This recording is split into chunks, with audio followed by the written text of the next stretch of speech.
franco-algérien de ce plateau. On sait ce qui s'est passé pour l'Algérie. Comment expliquer qu'à ce niveau, tout ce qu'on a dit sur cette organisation, cette qualité de jeu, comment expliquer que l'arbitrage soit pas au niveau Alors, déjà, qualité de jeu sur le match, ma maman est algérienne, je suis franco-algérienne. Je vais être très objective et très honnête, même si ma mauvaise foi aurait eu envie de prendre le dessus, mais très clairement, au niveau du jeu, il n'y a pas eu de jeu du côté de l'Algérie. L'Algérie n'a pas existé.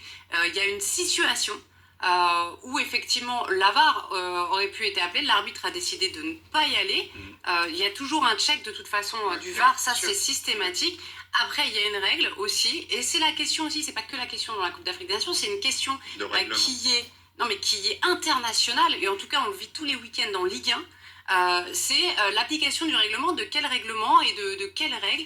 Et ça c'est une réalité donc pour moi qui est liée à l'arbitrage en lui-même et une homogénéisation, j'ai réussi, mais qui n'est pas forcément effective. Et surtout, le ballon touche la cuisse. Moi, quand je le vois, je me dis objectivement, non. Mais merci beaucoup pour l'exercice d'honnêteté intellectuelle.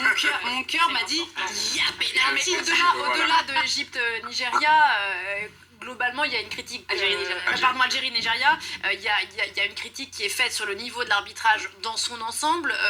Lié à quoi? Alors moi, après, encore une fois, c'est un avis personnel, mais je pense que les arbitres africains, puisque là on parle d'arbitrage de 7 cannes, mais c'est l'arbitrage africain en global qui est un peu en dessous pour le coup. Je pense que le problème de l'arbitrage